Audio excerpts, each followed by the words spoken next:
ತಪ್ಪುತ್ತೇವಲ್ಲ. ಮೊದಲಿಗೆ ನೀನು ಭಕ್ತಿಯಿಂದ ಪೂಜಿಸಿ ಫಲ ಕೇಳಬೇಕು. ಸಾಕ್ಷಾತ್ ಗಂಗಾ ಮಾತೆಯು ಒತ್ತಿ ಒಲೆದು ಕೆರೆದಿದ್ದಾಳೆ. ಹೌದೌದು, ನಿಮ್ಮ ತಂಗಿ ಮಾತ್ರ ಧನಲಕ್ಷ್ಮಿ, ವರಲಕ್ಷ್ಮಿ, ನಾನು ಮಾತ್ರ ದರಿದ್ರ ಲಕ್ಷ್ಮಿ. ನಿಮ್ ಗಂಡನ ನಾನು ದಂಡ ಪಿಂಡ ಅಂತ ತಿಳ್ಕೊಂಡಿದ್ದೀನಿ. ಎಲ್ಲ ಪೂಜೆ ಮಾಡಿ ನಾನು ಹೋದರೆ ಹಾಗಲ್ಲ ನೋಡ. ಹಿಂದೊಮ್ಮೆ ಇದೇ ಜಮೀನಿನಲ್ಲಿ ನಾವು ಬೋರ್ ಕಿಗಿಸುವಾಗ ಮೊದಲು ನೀನು ಪೂಜಿಸಿದ್ದಿ, ಆವಾಗ ಬೋರ್ ಫೇಲ್ ಆಯ್ತು. ಈಗ ತಂಗಿ ಪೂಜಿಸಿದ್ದಕ್ಕೆ ಸಾಕಷ್ಟು ನೀರು ಬಂದಿದೆ. ಇದರಲ್ಲಿ ತಪ್ಪೇನಿದೆ? ನೀನು ಬೇಸರ ಮಾಡಿಕೊಳ್ಳಬೇಡ, ನನ್ನ ಮನದ ರಾಣಿ. ಬೈಯೋಗೆಲ್ಲ ಬೈದು ಬಿಟ್ಟು ಈಗ ರಮಿಸಕ್ ಬರ್ತಾರೆ ನನ್ನ ಮನದ ರಾಣಿ ಅಂತ. ನಿಮ್ ಮನದ ರಾಣಿ ತಗೊಂಡು ನೀವೇ ಇಟ್ಕೊಂಡ್ರಿ ಹೋಗಿ ಬಿಡಿ. ಒಟ್ಟಿನಲ್ಲಿ ನಾನು ಪೂಜೆ ಮಾಡಿದ್ರೇನು, ಅವ್ರು ಪೂಜೆ ಮಾಡಿದ್ರೇನು, ಒಟ್ಟಿನಲ್ಲಿ ನಮ್ ಹೊಲಕ್ಕೆ ನೀರು ಬಂದು ಒಳ್ಳೆ ಪೈರು ಬಂದು ಬೆಳೆ ಬಂದು ಅಷ್ಟೇ ಸಾಕೊಂಡೇನು. ನಾನ್ ಬಯಸೋದು ಅಷ್ಟೇ ಆಗ್ತದೆ. ನಮ್ಮ ಕಷ್ಟಗಳೆಲ್ಲ ದೂರಾಗಿ ನಮಗೆ ಸಿರಿ ಸಂಪರ್ಕ ಸಿಗಿ ಅಂತ ಕೇಳ್ಕೊತೀನಿ.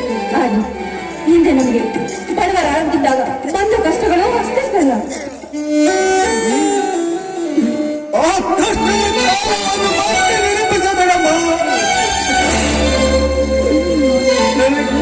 ಕಣ್ಣೀರು ಬರ್ತದೆ ಅಮ್ಮ, ಕಣ್ಣೀರು ಬರ್ತದೆ.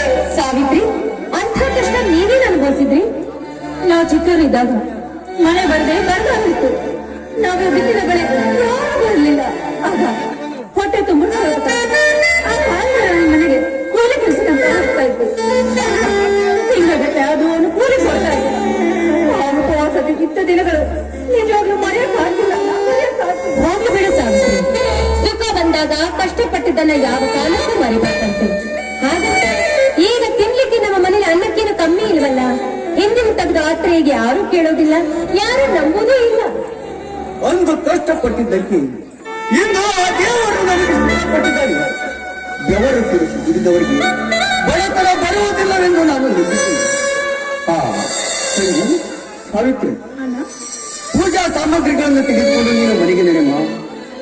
ನಾನು ನಿನ್ನತ್ತಿಗೆ ಜೋಳದ ಹೊಲಕ್ಕೆ ಹೋಗಿ ಕಾಗಿ ಗುಬ್ಬಿಗಳನ್ನು ಕಾಯ್ದು ಬರ್ತೇವೆ.